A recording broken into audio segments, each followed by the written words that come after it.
ಮಾಜಿ CM ಕುಡಿಗಳ ಕಾದಾಟದಿಂದ high voltage ಕ್ಷೇತ್ರವಾಗಿರುವ Shivamogga Lok Sabha ಕ್ಷೇತ್ರದಲ್ಲಿ ಈ ಬಾರಿ ಮೈತ್ರಿಕೂಟ ಮತ್ತು ಬಿಜೆಪಿ ನಡುವೆ ನೇರ ಹಣಾಹಣಿ ಏರ್ಪಟ್ಟಿದೆ. ರಾಜ್ಯದ 14 ಕ್ಷೇತ್ರಗಳಲ್ಲಿ ಮೊದಲು ಹಂತದ ಮತದಾನ ಮುಗಿದಿದ್ದು, ಜಿದ್ದಾಜಿದ್ದಿನ ಕಣವಾಗಿದ್ದ ಮಂಡ್ಯದಿಂದ ಮಾಧ್ಯಮಗಳು ಮತ್ತು ಜನರ ದೃಷ್ಟಿ ಹರಿದು ಉತ್ತರದ ಜಿಲ್ಲೆಗಳಲ್ಲಿ ನೆಟ್ಟಿದೆ. ಶಿವಮೊಗ್ಗ ಸೇರಿ 14 ಕ್ಷೇತ್ರಗಳ ಮತದಾನ ಏಪ್ರಿಲ್ 23ರಂದು ನಡೆಯಲಿದ್ದು, ಎರಡನೇ ಹಂತದ ಮತದಾನ ನಡೆಯುವಲ್ಲಿ ಶಿವಮೊಗ್ಗ ಕ್ಷೇತ್ರವು ಅತ್ಯಂತ ಮಹತ್ವದ್ದೆನಿಸಿದೆ. ಚುನಾವಣಾ ರಾಜಕಾರಣದಲ್ಲಿ ಸೋಲನ್ನೇ ಹೆಚ್ಚು ಕಂಡ ಮಾಜಿ ಸಿಎಂ ಬಂಗಾರಪ್ಪ ಪುತ್ರ ಮಧು ಬಂಗಾರಪ್ಪ ಮೈತ್ರಿ ಪಕ್ಷದ ಅಭ್ಯರ್ಥಿಯಾಗಿ ಮತ್ತೊಮ್ಮೆ ಅದೃಷ್ಟ ಪರೀಕ್ಷೆಗೆ ಮುಂದಾಗಿದ್ದಾರೆ. ಇನ್ನು ಬಿಜೆಪಿಯಿಂದ ಇದುವರೆಗೆ ಸೋಲೆ ಕಾಣದ ಮಾಜಿ ಸಿಎಂ ಯಡಿಯೂರಪ್ಪ ಪುತ್ರ ಬಿವೈ ರಾಘವೇಂದ್ರ ಗೆಲುವಿನ ವಿಶ್ವಾಸದೊಂದಿಗೆ ಕಣಕ್ಕೆ ಇಳಿದಿದ್ದಾರೆ. ಶಿವಮೊಗ್ಗಕ್ಕೆ ಆಗಮಿಸಿ ಮೈತ್ರಿ ಅಭ್ಯರ್ಥಿ ಪರ ಪ್ರಚಾರ ಮಾಡಿದ್ರೂ ಯಾವುದೇ ಪರಿಣಾಮ ಬೀರಲ್ಲ ಎಂದು ಶಿವಮೊಗ್ಗ ಕ್ಷೇತ್ರದ ಬಿಜೆಪಿ ಅಭ್ಯರ್ಥಿ ಬಿವೈ ರಾಘವೇಂದ್ರ ತಿಳಿಸಿದ್ದಾರೆ. ಶಿವಮೊಗ್ಗ ಕ್ಷೇತ್ರದಲ್ಲಿ ಮೈತ್ರಿ ಅಭ್ಯರ್ಥಿ ಮಧು ಬಂಗಾರಪ್ಪ ಪರ ಪ್ರಚಾರಕ್ಕೆ ಸಚಿವ ಡಿಕೆ ಶಿವಕುಮಾರ್ ಮತ್ತು ಸಂಸದ ಡಿಕೆ ಸುರೇಶ್ ಆಗಮಿಸಿದ್ರು. ಈ ಬಗ್ಗೆ ಶಿಕಾರಿಪುರದಲ್ಲಿ ಪ್ರತಿಕ್ರಿಯೆ ನೀಡಿದ ಬಿಜೆಪಿ ಅಭ್ಯರ್ಥಿ ಬಿವೈ ರಾಘವೇಂದ್ರ, ಡಿಕೆ ಬ್ರದರ್ಸ್ ಬಂದಿರೋದು ಯಾವುದೇ ಪರಿಣಾಮ ಬೀರಲ್ಲ. ಕಳೆದ 3 ಚುನಾವಣೆಯಲ್ಲಿ ಸರ್ಕಾರಗಳೇ ಬಂದು ಕ್ಯಾಂಪೇನ್ ಮಾಡಿದ್ದು,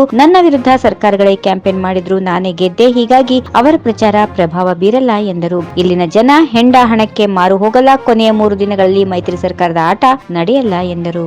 ಈ ವಿಡಿಯೋ ನಿಮಗೆ ಇಷ್ಟವಾದಲ್ಲಿ ಲೈಕ್ ಮಾಡಿ, ಶೇರ್ ಮಾಡಿ, ಸಬ್ಸ್ಕ್ರೈಬ್ ಮಾಡಿ.